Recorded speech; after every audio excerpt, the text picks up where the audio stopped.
안녕하세요. 공합박사입니다. 오늘은 8월 14일 수요일이고요. 현지 시각 기준 13일 화요일 뉴욕 증시 해외 선물 시장 어떤 흐름이었는지 시황 정리 시작하겠습니다. 어제 뉴욕 증시에서 주요 지수는 미국이 대중국 추가 관세와 관련해서 9월부터 적용될 관세 대상을 상당폭 줄이거나 제외키로 하면서 큰 폭으로 상승했습니다. 미 무역 대표부의 발표에 따르면 9월부터 10%의 관세를 적용키로 했었던 중국산 휴대전화를 비롯한 여러 품목을 12월 15일까지로 연기를 하고, 그리고 건강과 안전 그리고 국가와 안보와 관련된 일부 제품은 관세 대상에서 제외하겠다라고 밝혔습니다. 미국과 중국의 무역 갈등과 관련한 불안이 다소 누그러졌지만 다른 불안 요인들은 여전히 있습니다. 우선 홍콩의 범죄인 인도 법안 반대 시위와 관련해서 중국 정부가 무력을 투입할 가능성과 관련해서 미국은 중국의 강경 진압에 반대하고 있고, 중국은 간섭하지 말라며 반발하고 있는 것이지요. 또한 미국의 경제지표 발표 결과는 양호했던 반면 독일의 경제지표는 부진했던 관계로 글로벌 경기둔화 우려감도 해소될 기미가 아직은 보이지 않습니다.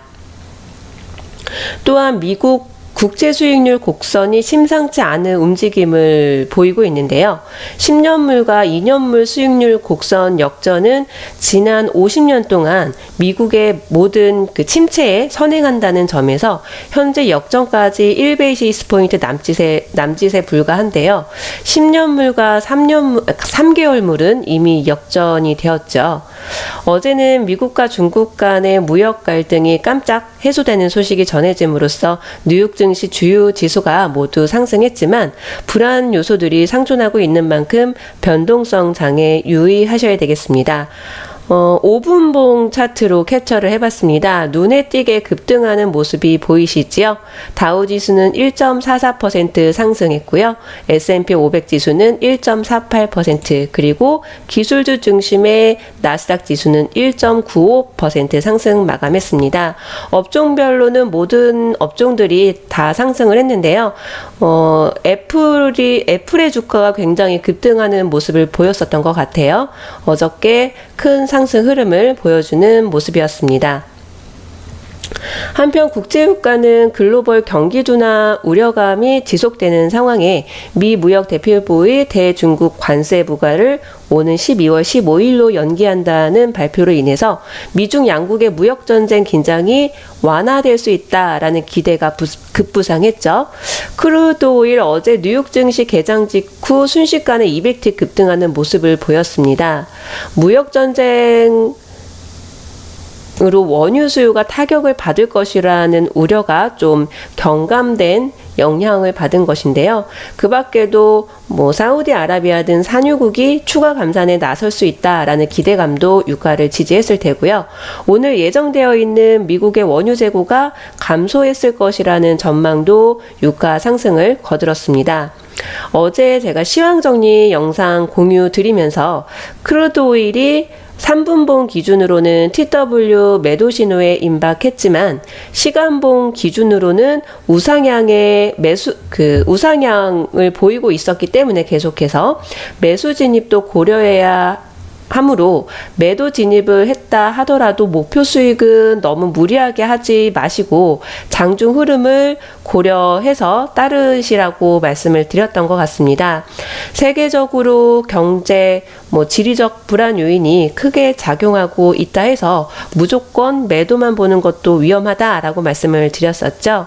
앞으로도 예측이 아닌 정해진 자리에서의 진입과 청산을 반복하는 원칙 매매를 하셔야 될 거라는 거 어제 장만 봐도 충분히 알 수 있었을 겁니다. 시간봉 기준 차트인데요. 지금 캡처된 거는 8시에서 10시 사이가 아마 HFCP 기준으로의 매수 진입 자리가 나왔었을 겁니다. 저도 어제는 좀 늦게서야 확인해서 좀 아쉬움이 있었는데요. 오늘 아직도 복귀를 안 하신 분이 계시다면 3분봉 기준으로의 TW 매도 진입 이후에 8시에서 10시 사이에 시간봉 기준으로의 HFCP 매수 진입 신호 아직 복귀 안 하신 분들이 계시다면 복귀 꼭 해보시기 바랍니다. 국제금값은 미중 무역 갈등 완화 기대감으로 0.2% 하락했습니다. 어제 시황에서 공유 드리자마자 정말로 시장의 불안 요인으로 작용하던 일부분이 해소되는 분위기가 되면서 금값이 하락 압력을 받았네요. 그쵸? 미 증시와 달러 강세 또한 금값 하락을 거둔 것으로 보고 있습니다. 이제 시장은 연준이 연간 심포지엄에서 금리와 관련해서 어떤 신호를 주게 될지 시장에서는 아마 촉각을 곤두세우게 될 텐데요. 현재 선물 시장에서 9월 추가 25베이시스 포인트의 금리 인하 가능성은 91.2%를 나타내고 있더라고요. 어제는 크루드 오일, 나스닥, 골드 모두 다 거래하기 꽤 좋은 타이밍이었었던 것 같습니다. 미중 간의 무역 갈등, 글로벌 경기 둔화 우려감, 그리고 남미에서 경제 규모 2위인 아르헨티나의 금융시장이 불안해지면서 인근 지역으로 전이 위험까지 있는 상황에 어제의 대중 관세 부과 연기 소식은 때 아닌 가뭄의 단비 같은 날이었나 봅니다. 하지만 아직까지 시장은 안도하는 분위기가 아닌 듯 보여져요. 그리고 내년 대선을 앞두고 트럼프 대통령은 악영향을 최대한 줄이기 위한 행보를 이어나갈 것으로 보여집니다. 12월 15일까지로 대중 관세 부과를 연기한 이유도 그 맥을 같이 하는 것이겠죠. 경제가 나빠지면은 이제 정치적으로 영향을 받을 수밖에 없기 때문인 건데요.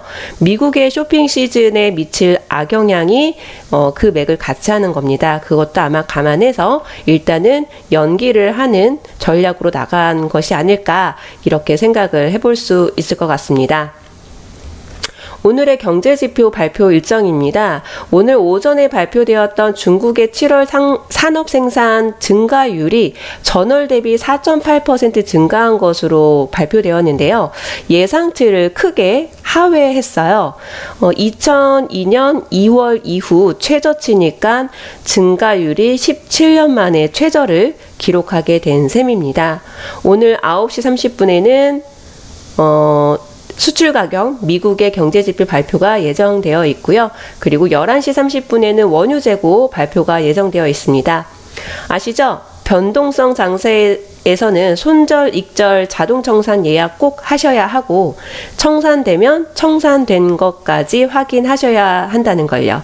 어제 같은 경우는 변동성이 커졌을 때에도 아마 슬리피지가 굉장히 많이 강하게 발생했었을 겁니다. 그렇기 때문에 오늘도 변동성 있는 장이 생길 수가 있기 때문에 염두하셔서 안정적으로 매매를 하셔야 되겠죠. 오늘도 성공 투자 그리고 이유 있는 진입과 청산으로 누적 수익 되시길 응원하겠습니다. 잠시 지금 차트 먼저 보면요. 지금 현재 크루드 오일 움직임입니다. 크루드 오일이 어저께 급등한 이후로 지금 쭉 하락 흐름을 보여주고 있어요. 저는 좀 TV 매도 진입 시점을 기다리면 좋겠다라고 생각을 했었는데 아직까지는 TV 매도 시점이 오지 않았고요. 아마도 일정 부분 TW 매수 신호 다음에 또 TV 매도 신호 이런 것들이 좀 나오지 않을까 이렇게 생각을 하고 있습니다. 제가 준비하고 있는 진입 자리가 나오게 된다면 영상으로 공유 드리도록 하고요. 저는 우선 TV 매도 진입 자리를 먼저 기다렸었는데 TW 신호도 한번 감안을 해봐야 될 것 같습니다. 그리고 항생지수도 어저께 매도 진입을 했었잖아요. 그리고 반등 구간을 좀 염두에 두셔야 된다라고 말씀을 드렸는데 어저께 결국에는 반등 구간이라고 하기에는 너무 크게 올라갔긴 했지만 오늘 아시아 오전장부터 계속 매도 추세는 이어지고 있습니다. 전체적인 시간봉 기준으로는 매도 추세를 계속 이어오고 있기 때문에 매도 진입을 우선으로 보는 게 맞았었겠지요. 지나간 차트로 말씀드려봤자 아무 소용이 없으니까 실제로 제임스 대표님의 매매 기법으로 원칙 매매를 했을 때 꾸준하게 누적 수익이 나느냐 안 나느냐 저 역시 검증 영상 자료 앞으로도 꾸준하게 올려드리도록 하겠습니다. 오늘 제임스 투자그룹에 속해 있는 많은 회원 여러분들 성공 투자 되시고요. 제임스 투자그룹에 나도 속해서 나도 누적 수익 쌓고 싶어 하시는 분들 본인에 대한 간단한 소개와 함께 제임스 대표님의 직통 연락 번호로 문자 신청해 보시기 바랍니다. 감사합니다.